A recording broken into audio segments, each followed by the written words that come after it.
Là où tu maîtrises plus rien, là où tu contrôles plus rien. Dans une société qui, aujourd'hui, on arrive à l'intelligence artificielle où on semble tout maîtriser, Jésus est capable de te dire « avance là où tu maîtrises plus rien et jette tes filets ».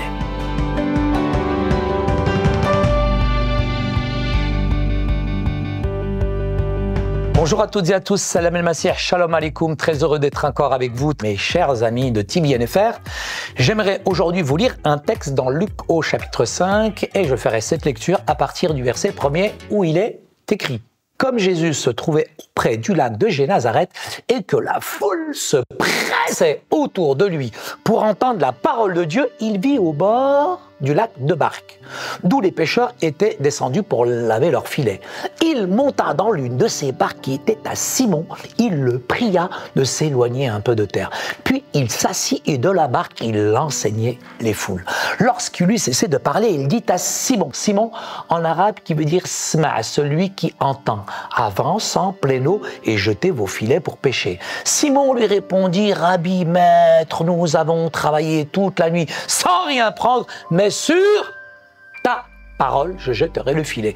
L'ayant jeté, ils prirent une si grande quantité de poissons que leur filet se rompait. Ils firent signe à leurs compagnons qui étaient dans de l'autre barque pour venir les aider. Ils vinrent remplir les deux barques, quel point qu'elles s'enfonçaient dans l'eau. Quand ils virent cela, Simon Pierre tomba aux genoux de Jésus et dit, Seigneur, retire-toi de moi, parce que je suis un homme pécheur. Car l'épouvante l'avait saisi, lui et tous ceux qui étaient avec lui à cause de la pêche qu'ils avaient faite, et il en était de même de Jacques et de Jean, les fils de Zébédée, les associés de Simon. Alors Jésus dit à Simon, Maître, n'aie pas peur, désormais tu seras pêcheur d'hommes. Ayant ramené les barques à terre, ils laissèrent tout, il restait ouelou rien, et ils le suivirent. Mes amis, ce texte, je l'affectionne particulièrement. J'ai eu le privilège, la chance de pouvoir, je dirais, visiter cette contrée. Cette contrée est poissonneuse, mais quand on rentre bredouille après tant d'efforts et qu'on n'a même pas attrapé la sardine qui a bouché le port de Marseille, c'est quand même humiliant. Simon, il est là dans un état d'échec total. Et il y a parfois dans notre vie des moments d'échec, des moments de découragement, des moments finalement où rien ne réussit, où nous sommes, malgré, je dirais, toute cette période où nous recherchons, nous nous lassons, nous nous fatiguons à jeter nos filets dans l'espoir, à jeter nos filets à réussir, et malheureusement nous sommes et nous revenons en état d'échec.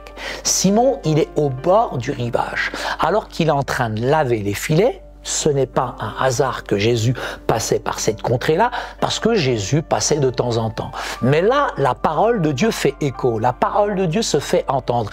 Et la parole de Dieu se fait entendre aujourd'hui à travers TBNFR et les réseaux sociaux.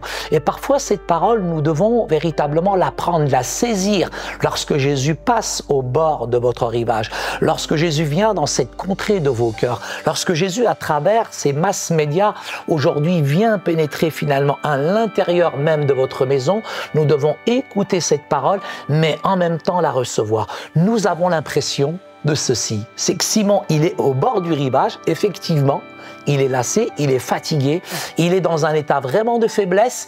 Nous avons l'impression que finalement, il est machinalement en train de laver les filets. Non seulement Simon est en train de laver son filet, mais la puissance de la parole de Dieu est en train de rincer, laver, nettoyer son système de pensée et tout ce qu'il a vu, tout ce qu'il a entendu et tout ce que finalement son cœur s'est fait accaparer par le découragement, par le défaitisme, par des gens peut-être qui sont catastrophistes. Aujourd'hui, nous sommes face à une réalité. Nous sommes noyés aujourd'hui de toutes sortes d'informations et à quel point c'est plus de l'info, c'est de l'intox. Parfois, il y a certaines images hors contexte. Il y a parfois certains mots qui prennent du poids et qui perdent tout leur sens. Pourquoi? Parce que Dieu nous a donné un filtre qui n'est pas un filet, mais il nous a donné un filtre qui est sa parole. Simon, il écoute le message du Christ. Et au moment où il écoute Jésus intervenir, là, au même moment, la puissance de la parole de Dieu, qui est toujours d'actualité, qui est une semence incorruptible, qui agit mystérieusement et surnaturellement, elle est en train de nettoyer tout ce qui est à l'intérieur de lui. Et là, la foi commence à naître dans le cœur de Simon, mais ça ne suffit pas. Parce que culturellement, cette barque, elle représente quelque chose. Parfois, nous sommes nous-mêmes dans cette barque, mais tellement remplis de nous-mêmes. Nous sommes tellement à l'intérieur de nous-mêmes, mais remplis imbus de nous-mêmes. Qu'est-ce que peut faire Jésus avec quelqu'un qui est rempli de lui-même? Jésus a besoin d'une barque qui est nettoyée. Il a besoin d'une barque qui est vide. Il a besoin d'une barque qui est complètement vide pour pouvoir lui venir à l'intérieur et la remplir. Il faut qu'il croisse, frère, et que toi tu diminues. Mais pour pouvoir diminuer, il faut réaliser à quel point Jésus va prendre toute la place à l'intérieur de ta barque. Mais c'est une chose quand Jésus est à l'extérieur et une autre quand il vient s'installer confortablement chez toi. Est-ce que culturellement, spirituellement, tu es capable de faire la place aujourd'hui chez toi, dans ta maison, à l'intérieur de ton cœur, à l'intérieur de ta famille, à l'intérieur de ton couple, à l'intérieur de ton ménage, à l'intérieur de tes problèmes, tes difficultés? Jésus, il monte dans la barque. Au moment où Jésus monte dans la barque, il va dire à Simon quelque chose de surnaturel, d'incroyable: éloigne-toi un peu de terre. Parfois, nous avons, comme on dit, j'aime cette expression, et il y a pas mal d'expressions françaises que j'aime. On a la tête dans le guidon. C'est pas la tête dans le guidon qu'il a, c'est la tête dans la barque, frère.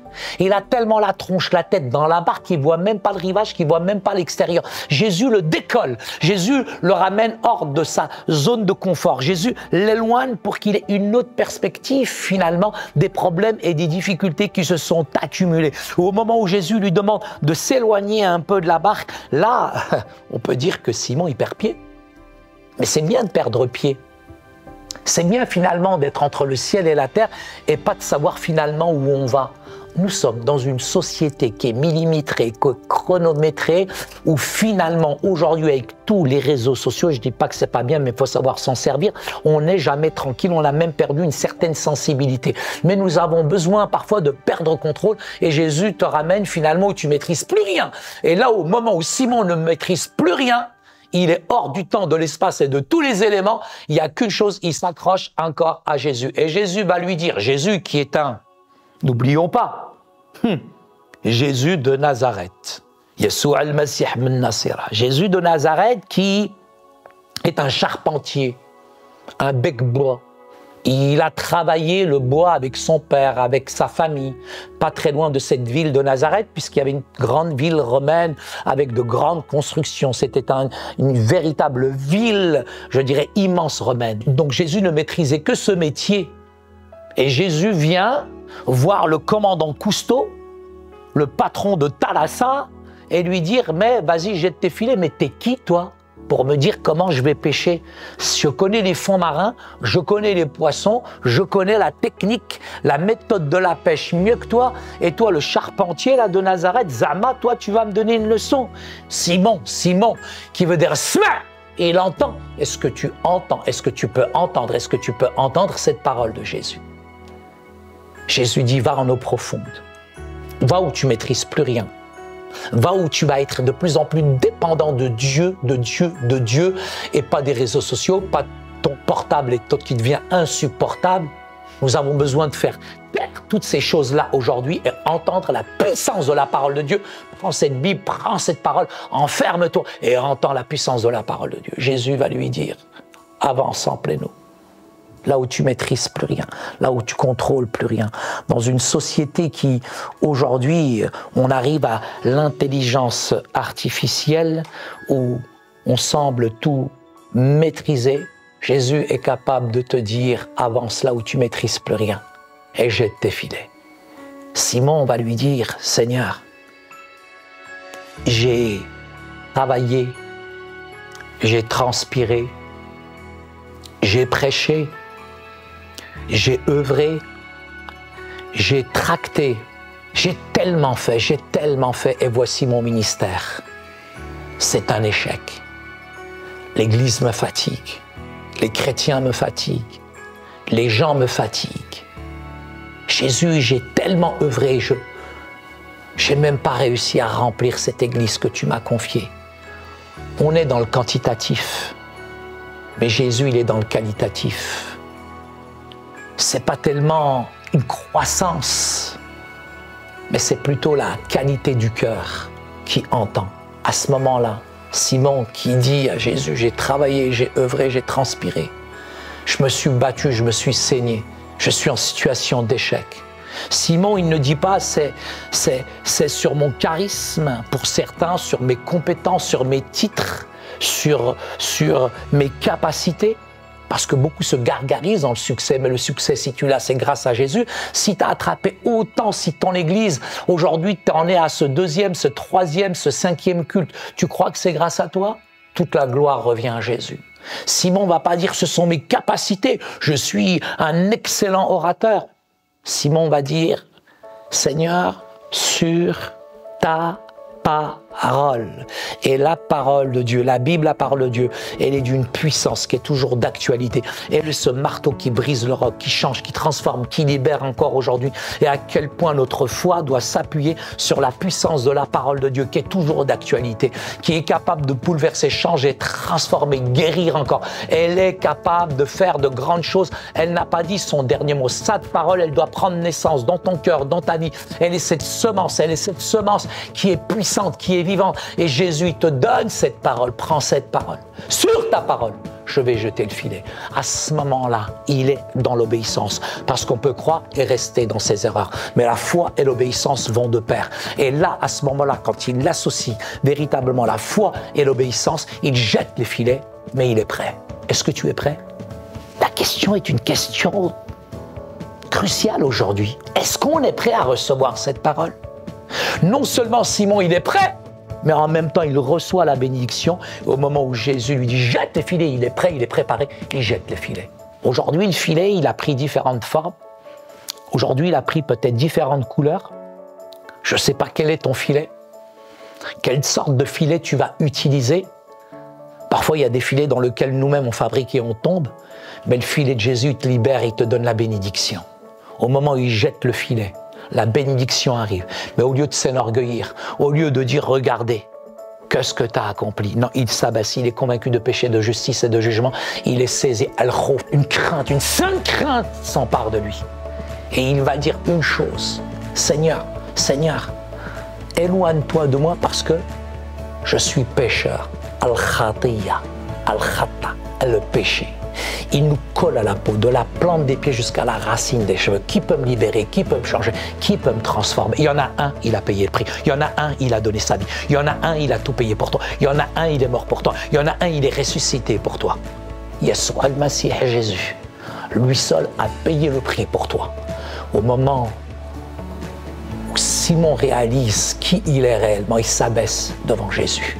Et c'est là où Jésus peut servir de toi.